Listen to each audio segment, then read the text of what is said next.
Hello everyone. In this class we will talk about union and its territory and some aspects of constitution and some aspects of citizenship. ठीक है, तो union it's territory it is mentioned in article 1. उसमें क्या कहा गया है? India that is Bharat is union of state. ठीक है, और फेडरेशन ऑफ स्टेट नहीं कहा गया है. फेडरेशन ऑफ स्टेट नहीं कहा गया, इसका मतलब ये है कि किसी भी स्टेट के पास सीड करने का पावर यानी अलग होने का पावर नहीं है. ठीक है, क्या आप लोग को मेरी आवाज आ रही है?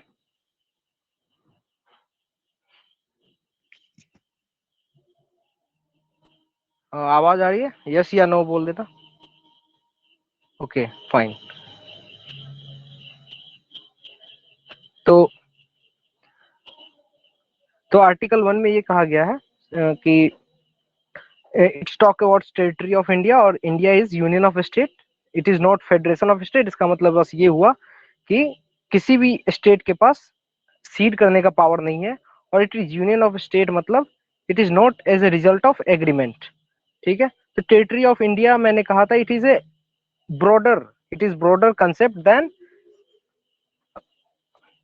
than Union of India. Territory of India is wider expression than Union of India. ऐसा क्यों?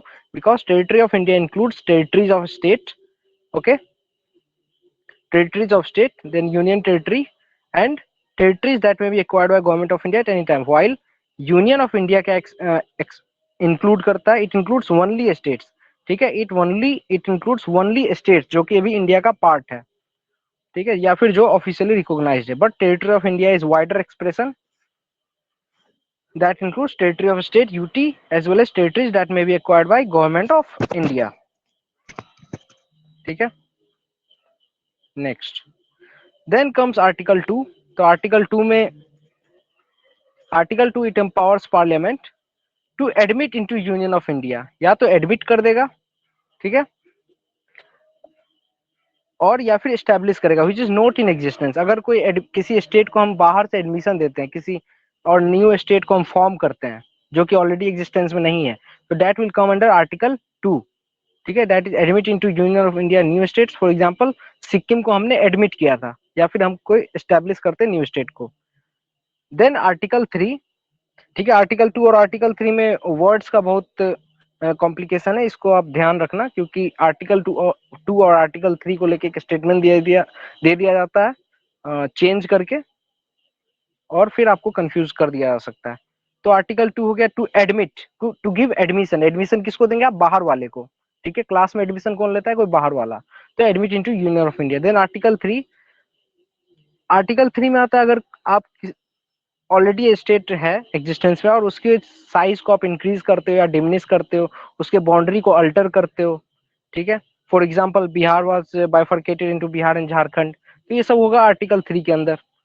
देन रिसेंटली तेलंगाना का हुआ था. ठीक है, तो which is already in existence और वहां पे हम अल्टरेशन करते हैं, तो इसको हम क्या कर सकते हैं शॉर्ट लैंग्वेज में? The article empowers the parliament to internally readjust the states. ठीक है, जो ऑलरेडी इन एग्जिस्टेंस है. और आर्टिकल 3 क्या करता है? पार्लियामेंट को पावर देता है कि आप स्टेट को रीएडजस्टमेंट कर सकते हो. तो रीएडजस्टमेंट करना है तो इसके लिए कंडीशन क्या? कुछ कंडीशन रखा होगा, तो वो कंडीशन क्या है? ठीक है, तो कंडीशन है आपको सबसे पहले एक बिल एक प्रिपेयर करना होगा जो कि that will be introduced in parliament and for before introduction we need prior recommendation of home? President. ठीक है, और प्रेसिडेंट क्या कर सकती है? प्रेसिडेंट कर सकती है कि वो स्टेट लेजिस्लेचर को रेफर कर सकती है उनके व्यूज को जानने के लिए. ठीक है, तो व्यूज को जानने के लिए प्रेसिडेंट स्टेट लेजिस्लेचर को भेज सकती है. स्टेट लेजिस्लेचर कुछ अपना व्यूज देंगे but president is not bond by the recommendation of state. State के रिकमेंडेशन से कोई बॉन्डेशन नहीं है. ठीक है, तो इन यहाँ पे सेंटर के पास ज्यादा पावर है. तो it shows centre has more power than state. तो यहाँ पे ये non federal type of feature है. तो यहाँ से आपको ये क्लियर हो जाता है constitution is authorises the parliament to form new states, alter the areas boundaries and names of existing state without their consent under article 3. ठीक है, and in other words we can also say that parliament can redraw the political map of India according to its will. ठीक है, parliament India के political map को redraw कर सकती है, और इसका मतलब ये हुआ कि टेरिटोरियल इंटीग्रिटी और continued existence of state it is not guaranteed by any constitution. ठीक है, ये भी एक इंपॉर्टेंट लाइन है। यहाँ पे तो आपको सिंपल लगेगा, लेकिन अगर क्वेश्चन में जब एमसीक्यू में एक स्टेटमेंट दे दिया जाता है कि territorial integrity is guaranteed by constitution, तो आपका एक कॉमन सेंस ये बोला कि ये तो सही है, ठीक है, बट ये गलत है। सो टेरिटोरियल इंटीग्रिटी और continued existence of state is not guaranteed by constitution. तो ठीक है, तो इसलिए हम क्या कहते हैं, India is rightly described as indestructible union of destructible state. तो ठीक है, ये सब तो ठीक है। तो क्या इंडिया बाउंड्री को तो बदल सकता है, स्टेट को चेंज कर सकता है, नया स्टेट फॉर्म कर सकता है, तो क्या स्टेट के, क्या हम टेरिटरी के पार्ट को सीड कर सकते हैं, क्या दूसरे देश को दे सकते हैं? ठीक है, तो यहाँ पे एक डिबेट उठा, और फिर हमने एक बेरूबारी, एक जगह था, आइलैंड था, उसे उसे हमने ईस्ट पाकिस्तान को दे दिया। तो यहाँ पे आया एक बेरूबारी यूनियन केस। ठीक है, तो बेरूबारी यूनियन केस क्या है? तो बेरूबारी यूनियन केस कुछ नहीं है। ठीक है, यहाँ पे सुप्रीम कोर्ट ने कहा कि under Article 3, Union has power to diminish the area of a state, alter the boundary of a state to form new state. Okay, but if you want to cede any territory of India to foreign territory, तो यहाँ पे आपको amendment करना पड़ेगा under Constitution, under Article 368। तो आप seed नहीं कर सकते हो टेरिटरी को, आप उसे दूसरे कंट्री को नहीं दे सकते हो। यहाँ पे ऐसा करने के लिए आपको कॉन्स्टिट्यूशन के अंदर आर्टिकल 368 को के अंदर अमेंड करना पड़ेगा। और इसलिए लास्ट अमेंडमेंट जो 100 कॉन्स्टिट्यूशनल अमेंडमेंट एक्ट था, लैंड बाउंड्री एग्रीमेंट जो हमने सॉल्व किया था बिटवीन इंडिया एंड बांग्लादेश, तो वहां पे कॉन्स्टिट्यूशनल अमेंडमेंट हुआ था। ठीक है, क्योंकि कुछ सीड करने का बात था और लैंड बाउंड्री एग्रीमेंट से रिलेटेड कुछ चीज था, तो वहां पे हमें आर्टिकल 368 के अंतर्गत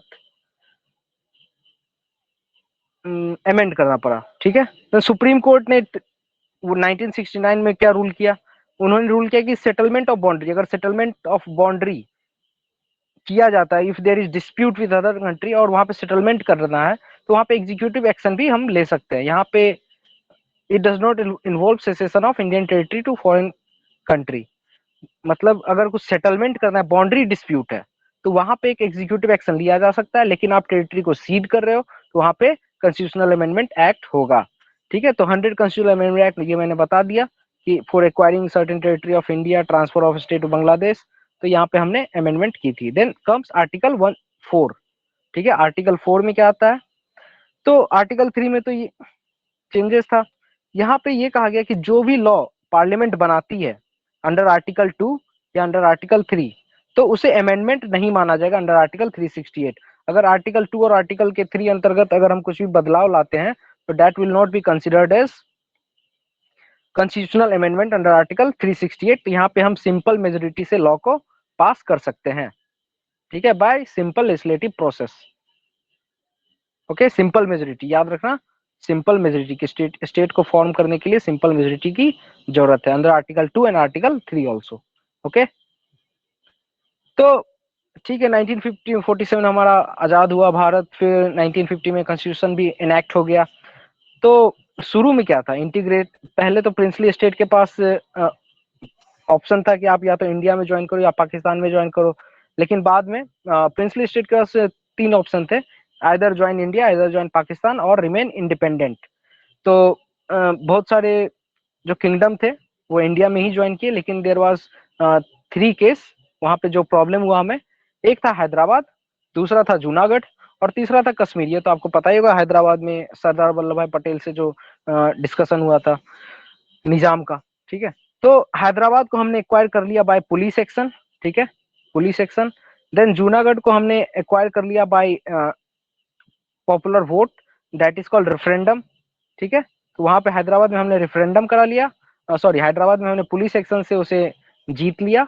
देन जूनागढ़ में रेफरेंडम के थ्रू हमने एक्वायर कर लिया। देन कश्मीर, ठीक है, तो कश्मीर में इंस्ट्रूमेंट ऑफ सेशन साइन किया।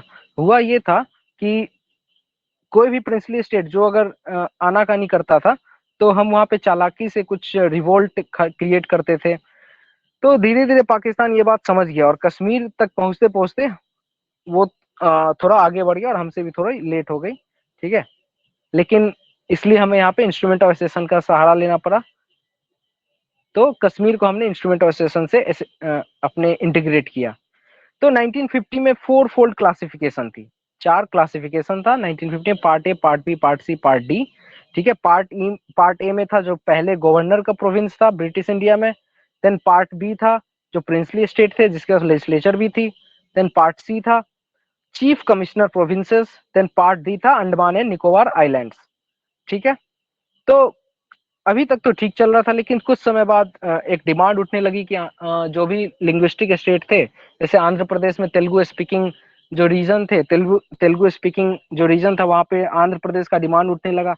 ठीक है, तो सबसे पहले तो बहुत सारी कमिटी को फॉर्म की गई। तो यहाँ पे आपको ये चीज याद रखना है, क्रोनोलॉजी याद रखनी है कि formation of commission for state. ठीक है, तो स्टेट कमीशन जो जो फॉर्म हुआ तो उसका क्रोनोलॉजी क्या है। तो सबसे पहला जो आता है एसके धार कमीशन 1948। ठीक है, एसके धार कमीशन 1948 में आता है। तो इसने सीधे सीधे इनकार कर दिया कि there should be no division on the basis of linguistic basis, कोई रीऑर्गेनाइजेशन ऑफ स्टेट नहीं होना चाहिए, और ये गलत भी है क्योंकि हम बहुत डाइवर्स कंट्री है। It should be based on administrative convenience. ठीक है, एसके धार ने कहा the reorganisation of state should be based on administrative convenience, administration के बेसिस पे करो कि जहाँ पे हमें अच्छे से एडमिनिस्ट्रेट कर पाए, क्योंकि हमारा देश प्लूरल है और बहुत ज्यादा डाइवर्सिटी है, तो it will not be a wise idea. ठीक है, तो ये उतना सक्सेसफुल हुआ नहीं। देन उसी साल जेवीपी कमिटी आई, J for Jawaharlal Nehru, V for Vallabh Bhai Patel, P for Pattabhi Sitaramayya. तो इन्होंने भी आइडिया ऑफ लिंग्विस्टिक ऑर्गेनाइजेशन को रिजेक्ट कर दिया। लेकिन आंध्र प्रदेश में जो उनका नाम था, मैं भूल रहा हूँ, तो आंध्र प्रदेश में देर वाज रिवोल्ट। ठीक है, वहां पे सिचुएशन खराब हो गई। तो फिर इमरजेंसी में 1953 में फजल अली कमीशन को फॉर्म किया गया। तो यहाँ पे आपको क्रोनोलॉजी याद रखना है, एसके धार। ठीक है, एसके धार कमीशन 1948, इन्होंने कहा administrative convenience, rejected linguistic state basis for reorganisation. Then there were JVP committee 1948, जिसमें जवाहरलाल नेहरू, वल्लभ भाई पटेल, पटाभी सीतारमैया मेंबर थे। इन्होंने भी रिजेक्ट कर दिया idea of linguistic reorganisation, but there was problem in Andhra Pradesh region and soon and in other place also. ठीक है, गुजरात में भी बोला गया गुजराती लैंग्वेज चाहिए, मराठा और गुजरात में भी एक कॉन्फ्लिक्ट था, देखा गया। Then Fazal Ali commission was form. Fazal Ali commission ने बोला कि okay, overall largely on seeing the larger picture, हम we can reorganise the state on the basis of language. ठीक है, ये स्टेटमेंट आपको ध्यान रखना है। अगर ये कह दे Fazal Ali commission accepted language as the basis of reorganisation, it is right, but they rejected one language one state formula, the theory of one language one state. One language one state जैसा चीज नहीं, अगर एडमिनिस्ट्रेशन थोड़ा आसान हो जाए तो largely हम लैंग्वेज को एक्सेप्ट कर सकते हैं बेसिस ऑफ रीऑर्गेनाइजेशन। जैसे अगर बिहार हिंदी बेसिस पे अगर उसे डिवाइड किया गया, तो ऐसा नहीं वहां बस हिंदी बोला जाता है, वहाँ मैथिली बोली जाती है, भोजपुरी बोली जाती है, मगही बोली जाती है, बहुत सारी लैंग्वेज बोली जाती है। बस एडमिनिस्ट्रेशन के बेसिस पे एक हिंदी को एक चूज कर लिया गया, या फिर महाराष्ट्र में मराठी, या फिर गुजरात में गुजराती, वहाँ पे मल्हारी ट्राइब्स भी हैं तो वो अलग लैंग्वेज बोलते हैं। ठीक है, तो Fazal Ali commission they accepted language as the basis of reorganisation, however they rejected the theory of one language one state. ये बहुत इंपॉर्टेंट स्टेटमेंट है, याद रखना। ठीक है, ऐसे हम अगर पढ़ते हैं तो वो हमसे जनरली इग्नोर कर देते हैं। तो उन्होंने कहा कि ये तो ठीक है, एडमिनिस्ट्रेशन भी देखना चाहिए और लैंग्वेज को एक्सेप्ट कर सकते हैं। 4 मेजर फैक्टर्स कॉम्प्रिहेंसिव उन्होंने गाइडलाइन दिया कि हमें यूनिटी और सिक्योरिटी को देखना है। ठीक है, हमें यूनिटी और सिक्योरिटी को देखना है, और हमें लिंग्विस्टिक कल्चरल होमोजेनिटी को देखना है, कल्चरल होमोजेनाइज्ड रहना चाहिए। Then financial economic administrative consideration को भी ध्यान में रखना है कि एडमिनिस्ट्रेशन भी अच्छा रहे, इकोनॉमी भी डिस्टर्ब ना हो जाए। ठीक है, जैसे इकोनॉमी लिंकेज होता है, अगर यहाँ पे इंडस्ट्री है और बगल में रॉ मटेरियल है, तो ये दोनों को अलग स्टेट में मत रखो। तो इकोनॉमी भी देखना है आपको, फाइनेंशियल भी देखना है कि अगर किसी कोई ऐसा स्टेट फॉर्म ना कर दो वहां पे कोई माइंस एंड मिनरल्स ही ना हो। ठीक है, सारा माइंस मिनरल्स एक स्टेट में डाल दो, तो इनको भी आपको देखना है। Then welfare of people in each state as well as nation as a whole, आपको वहां का वेलफेयर, क्या हम लोग वेलफेयर को इंश्योर कर पा रहे हैं, क्या हम लोग इकोनॉमी को इंश्योर कर पा रहे हैं, इकोनॉमी कैसे, यही देखना है, माइंस या फिर मिनरल्स एक एग्जांपल। ठीक है, then linguistic cultural homogeneity unity and security. तो इन्होंने कहा कि there should be evolution of four fold classification, जो हमने पहले देखा था, part A, part B, part C, part D, ठीक है। देन 16 स्टेट्स आई, 3 सेंट्रली एडमिनिस्ट्रेड टेरिटरीज आई, ठीक है। बहुत सारे अमेंडमेंट हुए तब, और यहाँ से अब जो मैं बताने जा रहा हूँ, यहाँ से क्वेश्चंस आते हैं इस बार। जो रिसेंट जो एग्जाम मैं देख रहा हूँ, हरियाणा पीसी, कोई भी स्टेट पीसीएस, तो वहाँ पे आपको स्टेट का फॉर्म है वो आपको पता होना चाहिए। तो देन फजल अली कमीशन के अनुसार जो है फोर फोल्ड क्लासिफिकेशन एबॉलिश किया गया, बहुत सारे स्टेट क्रिएट किए गए। तो इस प्रोसेस में सबसे पहले महाराष्ट्र और गुजरात क्रिएट किया गया। पहले तो आंध्र प्रदेश क्रिएट किया गया of course 1960, then Maharashtra Gujarat create किया गया 1968 में। एमएच ये आप लिख लेना, ये मैं स्लाइड में इंक्लूड नहीं कर पाया, इन 1968, ठीक है, 1968। देन नागालैंड इन 1963, वैसे ये लक्ष्मीकांत में लिखा हुआ है क्लियरली, ठीक है, ये आपको याद रखना है, नागालैंड इन 1963। देन हरियाणा, चंडीगढ़, हिमाचल प्रदेश इन 1966। देन मणिपुर, मेघालय, त्रिपुरा इन 1972, ठीक है। देन सिक्किम इन 1974। अगर आप 1980 के दशक तक देखो तो सबसे लास्ट में सिक्किम बना था 1974 में। अगर इतना भी पता रहता है, क्योंकि 1975 में हमने इंटीग्रेट किया था सिक्किम को इंदिरा गांधी के टाइम में, तो अगर इतना भी पता रहता है तो हम एलिमिनेट कर लेते हैं, ठीक है, एग्जाम में। और अभी रिसेंटली हरियाणा पीसीएस में क्वेश्चन आया था, उसमें बस आपको ये पता होना चाहिए हरियाणा का फॉर्मेशन कब हुआ था, तो आप ये सॉल्व कर सकते थे, ठीक है। Then Chhattisgarh, Uttarakhand and Jharkhand was formed in 2000 and Telangana was formed in 2014, all based on Article 3, ठीक है। नेक्स्ट, अब हम आते हैं सिटीजनशिप पे, दैट इज पार्ट 2, ठीक है। और बीच में मैं एक बार आपके पास आ जाता हूँ।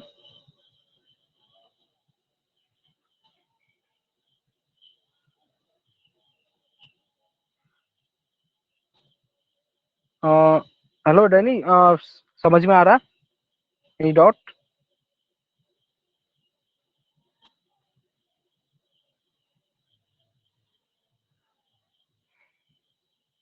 ओके,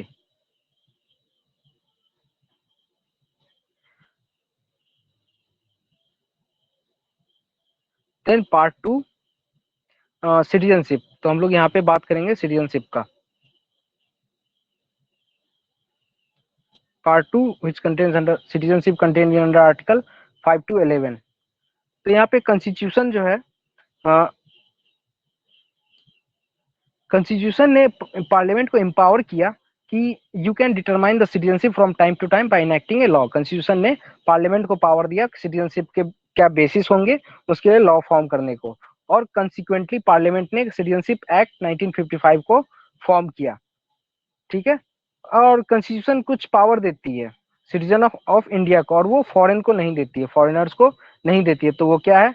आर्टिकल 15, आर्टिकल 16, ठीक है, आर्टिकल 15, 16, 19, 29 एंड 30, ठीक है। Article 15, 16, 19, 29 and 30। तो आर्टिकल 15 राइट अगेंस्ट डिस्क्रिमिनेशन, ये सिर्फ इंडियन को मिलता है। Then right equality of opportunity, freedom of speech and expression, cultural and educational right.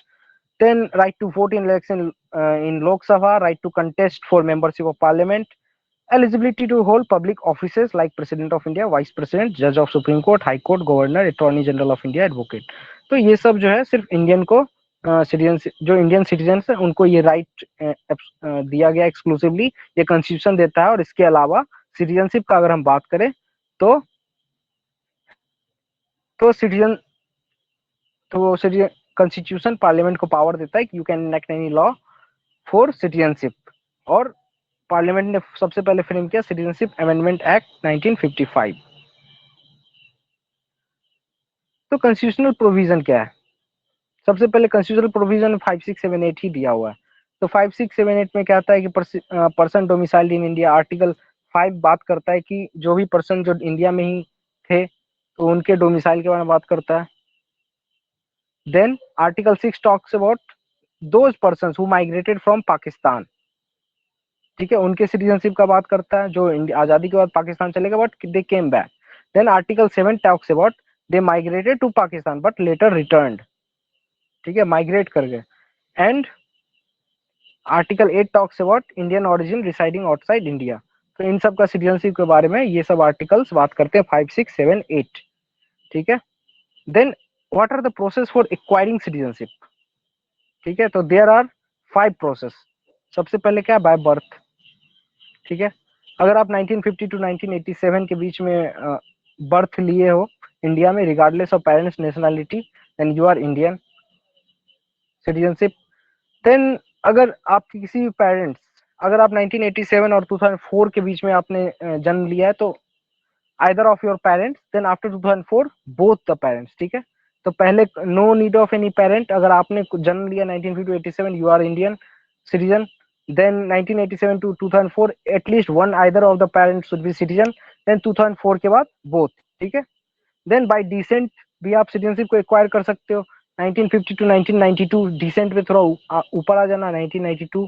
ठीक है, और बाय बर्थ में 1987 ही है। तो ये father was citizen at birth. ठीक है, अगर आपका जन्म के समय फादर इंडिया के सिटीजन है तो आप बाय डिसेंट एक्वायर कर सकते हो। 10 दिसंबर 1992 से 2004 आइदर ऑफ योर पेरेंट्स, अगर आपके दोनों पेरेंट्स इंडियन है तो मतलब आइदर मीन्स कोई भी एक। Then after 2003 2004 both of the parents citizen. Then by registration, आपको एप्लीकेशन देके या फिर PIO ordinary resident for 7 years, अगर आप कोई भी पर्सन ऑफ इंडियन ओरिजिन है, उन्होंने 7 साल इंडिया में रेसाइड कर लिया, या फिर married to citizen of India. ठीक है, या फिर ऑर्डिनरीली रिसाइडेड फॉर 17 ईयर्स, तो बाय रजिस्ट्रेशन भी आप बन सकते हो। Then by naturalization, foreign national जो है वो तो नेचुरलाइजेशन एक प्रोसेस है जहाँ पे होता है क्या, foreign nationals of countries where Indian citizens are allowed to become citizens by use this channel. ठीक है, then by incorporation of territory government of India specifies who among the people of territory shall be citizen of India। तो अगर citizen को government अगर कोई भी territory को acquire करता है तो वो एक लॉ फ्रेम कर सकता है। Then by naturalization, if foreign national of countries where Indian citizens are allowed to become citizens may use this channel। ठीक है, नेचुरलाइजेशन का चैनल को यूज कर सकता है अगर कोई इंडियन सिटीजन फॉरेन कंट्री में फॉरेन नेशनल बन चुका है। ठीक है, तो 5 वेज ऑफ एक्वायरिंग सिटीजन है, that is birth, descent, registration, naturalization and incorporation of territory. ठीक है, और सिटीजन आपसे छीनी भी जा सकती है citizenship. What are the process for that, what are the rule, renunciation, termination, deprivation. Renunciation क्या है, a person leaves the citizenship by choice. ठीक है, minor child also loses the citizenship. अगर कोई भी पर्सन अपने सिटीजनशिप को छोड़ते हैं तो माइनर चाइल्ड सिटीजनशिप को लूज कर जाएगा। देन टर्मिनेशन, अगर किसी इंडियन सिटीजन ने वॉलंटरली किसी दूसरे कंट्री के सिटीजनशिप को एक्वायर कर लिया हो तो that his citizenship will be terminated. Then deprivation, citizenship will be terminated on the ground of, अगर आपने फ्रॉड से लिया हो, आपने कॉन्स्टिट्यूशन को डिसलॉयल्टी दिखाई हो, या फिर आपने किसी एनिमी से कम्युनिकेट कर लिया हो when we are in war और in some other important time। if you are resided outside India for 7 years, तो ऐसा सिटीजनशिप लिया भी जा सकता है, नहीं भी लिया जा सकता है। Then if you are imprisoned in 2 years, अगर आपने सिटीजनशिप को एक्वायर किया है और 5 साल के अंदर, सिटीजनशिप एक्वायर करने के 5 साल के अंदर ही आपने 2 साल की इम्प्रिजनमेंट हो गई, तो आप सिटीजनशिप से डिप्राइव्ड हो सकते हो। ठीक है, तो प्रोविजंस क्या है, कॉन्स्टिट्यूशनल प्रोविजन के, ये तो था लॉ। ठीक है, कॉन्स्टिट्यूशनल प्रोविजन है। पहले एक्वायर का कॉन्स्टिट्यूशनल प्रोविजन क्या था, एक्वायरिंग का कॉन्स्टिट्यूशनल प्रोविजन था 5, 6, 7, 8। ठीक है, identified as citizen at the time of commencement of India, that is 5, 6, 7, 8।